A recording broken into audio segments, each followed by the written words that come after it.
Hi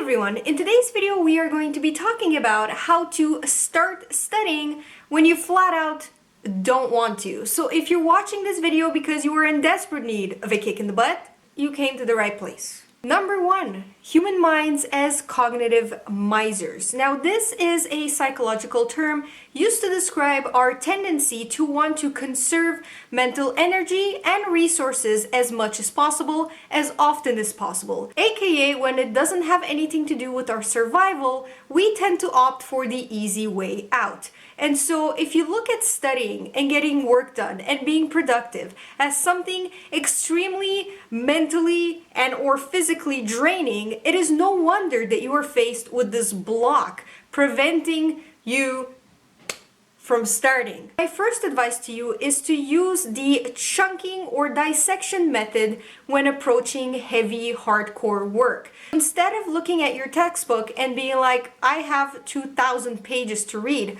why not tear that apart to like 35 pages a week, 5 pages a day?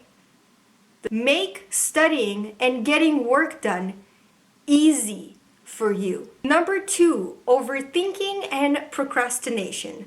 I am a strong believer that these two are like BFFs, okay? Because what tends to happen is when we overthink and our mind just doesn't shut up and we're like, I have 2,000 pages here and then I have to do this and I have to go buy toilet paper and then I shouldn't have ate that chili. And the more it keeps going, the more you procrastinate and the more reasons and excuses and just like, I'll do it tomorrow can seep in. Try to remove yourself from your conscious thoughts and whatever blabber goes on in there. Put your subconscious mind in control of your body. And when you have to start doing something, flat out, don't think about it. Start. Be zombie mode. Just like, oh, I have to film. Wow, I don't need to film today because, see, and I'm already setting it up. I know overthinking is a big topic and a lot of you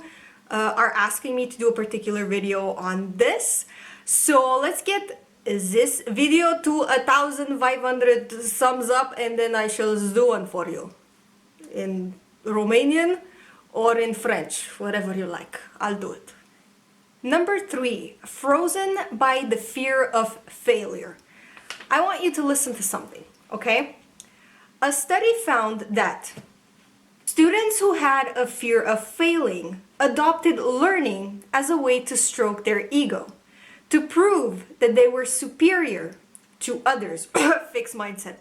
When you attach yourself, your entire or even part of your human value to a grade or an outcome of an exam, it is no surprise that fear or anxiety that you might fall short will act as a block, preventing you from even starting to study and making you procrastinate and postpone to the last minute just because you're afraid that, hey, what if I give it my all and I fail? Then the lens is gonna point inward to me and you're gonna be like, Anna, yo, am I dumb? Like, the F happened. Yo, honey, you're not dumb, okay? Sometimes we fail. It's okay. Sometimes it's not the amount of studying, it's how you study. So don't let grades define you as a human being, because you're so much more than that. Failure is necessary and inevitable. It happens to all of us. It has happened to all of us, and it will happen to you. A way you can approach this statement is accept failure as part of life and approach it with a growth mindset, aka as a reason to learn and to grow and to just try different things. If something doesn't work, be creative, go around it, watch my video. Shameless plug. But yo, bottom line, okay, when the zombie apocalypse comes, your brain is just as delicious as the grade A student, okay? Because, you know, we're all zombie food, okay? So don't let grades define you. Number 4, triggers, studying as a desired behavior. I came up with this concept of study or productivity triggers a while back when I was doing my bachelor's degree, and to be honest, it helped me tremendously. If you don't know about them, check that one out. But basically, these are little cues that you can put around your study environment. Call them breadcrumbs if you want. It's just something, a visual cue usually, or you can make it like auditory or just smelly. I don't know. How do you say that? Sentir. Ça sent bon. Comme une chandelle. Basically, something that will promote a behavior to start. Create a link between something that you put there, something that you control, and a desired behavior. Why not encourage yourself, make it easier for you to start? Again, without thinking too much about it. Let's do a little exercise because I'm all about you implementing what I say. If I just stay here and say it, you won't see the result and you're gonna come back tomorrow and be like, Anna, your thing didn't work, girl. Well, did you do anything about it? Get your typey fingers ready, and I want you in the comments down below to write, last time when you started to study or when you started to do your work, what exactly made you start? Was it, the deadline's approaching, so pressure?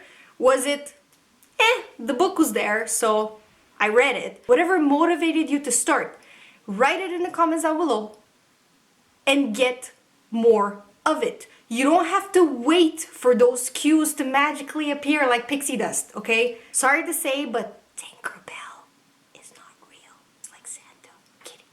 Santa's real. And finally, number 5, perfectionism and the right time.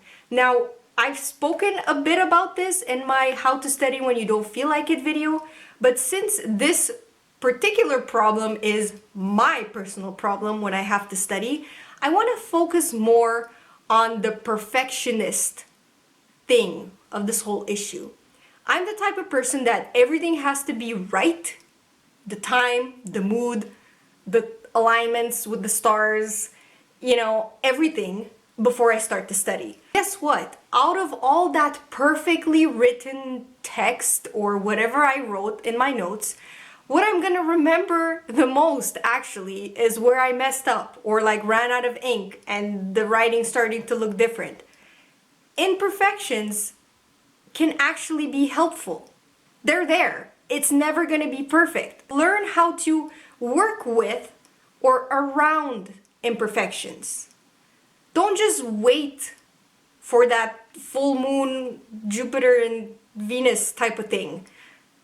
Just start and don't think too much about it. So with that being said, thank you so much for watching. Please don't forget to give this video a thumbs up if you like it and subscribe to me if you like what you see because I post videos every Thursday. Good luck with your exams. One final push. Yes!